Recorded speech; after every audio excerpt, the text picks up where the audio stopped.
Hi guys, Simon Trezellian here. I just can't sleep at the moment. I've been having calls all day from people from where I used to live in LA, worried about their security, asking me for support and for things, and I just don't know what to say anymore. I've been talking about this for some time in the lockdown chronicles, and I've been warning about what's going on. Sure enough, no one likes to be right, but here it is. This is orchestrated mayhem. This is not about protesting anymore. This is not about race anymore. This is about absolute destruction. Everyone's playing the race card, everyone's playing the division card, and if we allow ourselves to buy into that, we're finished. We're doomed as a race. And we really got to get ourselves in order on this. This is just too much. The army came in today. Luckily, the army is one of the places where there is probably the least amount of racism. You see racism is certainly in the police force. I've seen that. In the army, you can't afford to have that. You can't afford to hate the person that you rely on. You have to work with them. It's a necessity. You may not like them, and there's a lot of white people I don't like. There's a lot of white people that are arseholes, but you can't generalize in regards to that. And people are going to have to fucking grow up and just really start to evolve, because we're going back to real ancient stuff. There is a reason for racism. We know this. It's a part of the brain. I forget what it's called now. There's a part of the brain when it recognizes someone that is different to you, then it comes up as a fear. It actually puts it as in the old times when you're a caveman, so you had the people that would look like you all around you, and when someone came in from another tribe, then it gave you fear, and therefore we've carried that through. But that's old, deep animalistic stuff. We should be over that. We should be so over that now. We just sent astronauts out to space. In space is no friggin' racism.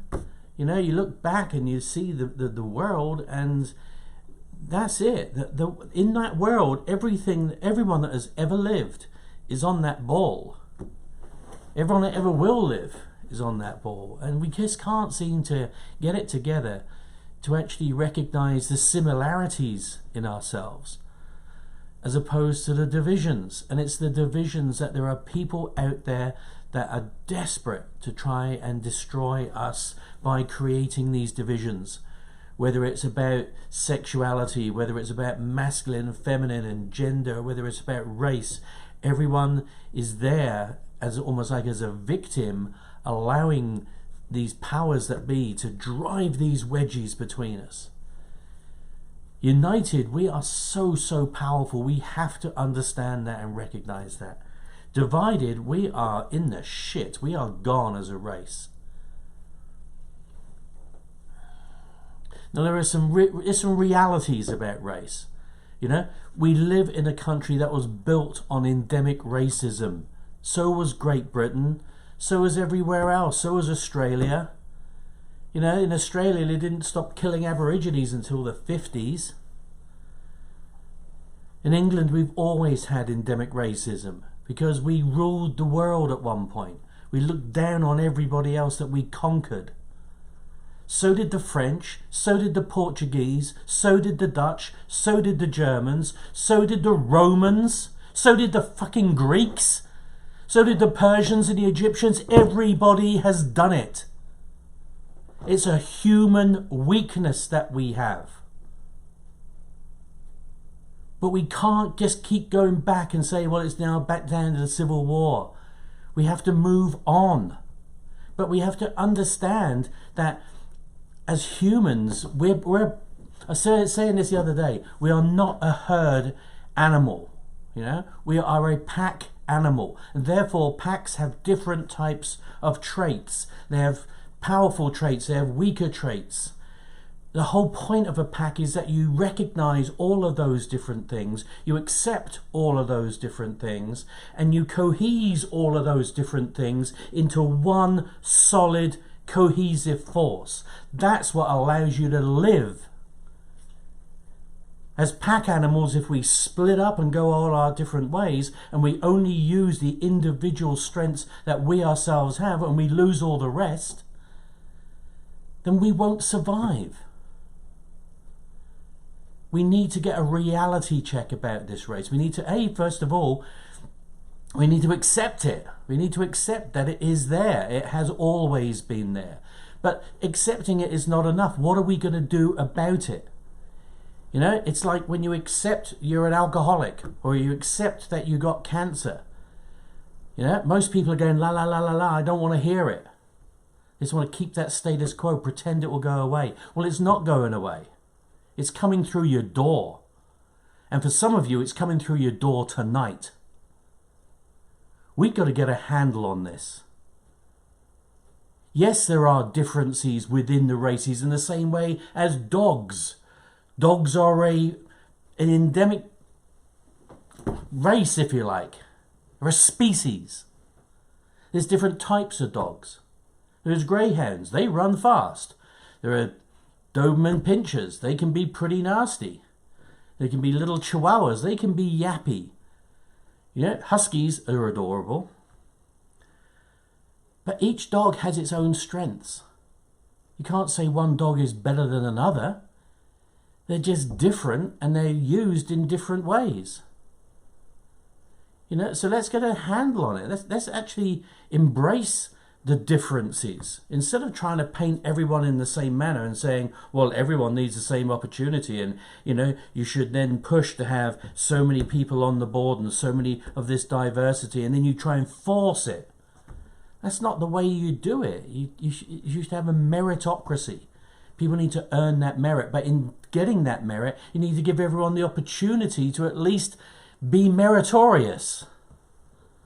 Give people the same opportunity, and they will rise or they won't. And then you use that, you know, accordingly. You know, in England, you know, there was a study done years and years ago. No one wanted to talk about it because of the results. And the results were that when they were looking at kids in school, academically, that brown, i.e. Indians, from the subcontinent, brown was superior to white, which was superior to black. And that was just a fact of life. You know, this is why most doctors are called Patel in England. You know, it's just a fact. But then they found that physically, when it came to sports, that black was superior to white, which was superior to brown. How many Indian heavyweight boxers do you see? How many Indian basketball players do you see? So you should be encouraging kids at a young age to embrace their race, to embrace the strengths they have in their race. Yeah, they may not be a doctor if they're black, but they could potentially be a great NBA player. How many good white NBA players are there? Not many. You know, so it's about embracing the realities of it. You know, we can't just vanilla paste and just hope that it all just goes away. You know, but celebrate that. You know, I mean, celebrate the people like, you know, these icons like Kobe Bryant, you know, I mean, LeBron. I mean, these people that they use their platform. They don't see themselves as victims. They've embraced who they are. They've embraced that race. They're now making great money out of it, and they're using that money and they're using that platform wisely to be able to inspire other people of like race. We got to get a handle on this, honestly. This it's not about racism. This is about power, and it's about the power that will be coming up all the way through. Believe me, this is going to happen all the way through until November. You're going to have this will quell down, the military will go in there, they'll deal with it, you know, and I'll do another thing on martial law because I understand that. See, the thing is that the police have lost their integrity. No one trusts them. You can't be trusted to do the right thing, and now when they're being attacked, guess what? They're going to attack back the human beings, and then it's going to back it up, and the spiral is going to go up again. You know, with the military, it's never a good idea to have the military in charge because you have martial law, and it's difficult when martial law is imposed because then the police are not the law anymore, which is what a lot of people want. but now the military are. So now it's military tribunals. And you can get interred without judges' rules, without habeas corpus, without the Constitution. You know, what are you going to do then? So as citizens, you know, I've seen a lot of my friends today, they're arming up and they're protecting their property and they're protecting their houses and their families. And that's how it will be. That's how it's always been. But together we can be so much stronger. And I fear for the human race. I fear for this world that my children are going to grow up into. I just pray that things are going to get better. I pray that cooler heads will come into being.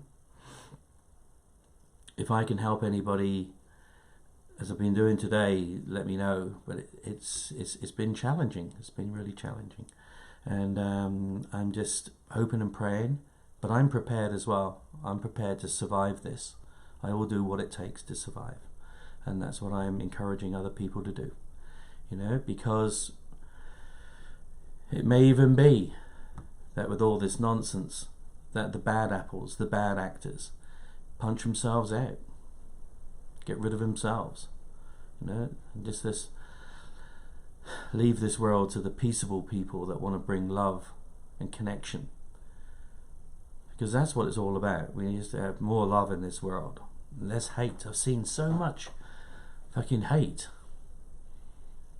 you know, and it's about time that we became better than what we were originally intended to do. We were bred as a slave race, and we were never intended to shoot for the stars, to be like gods, to be wonderful. That wasn't ever the intent.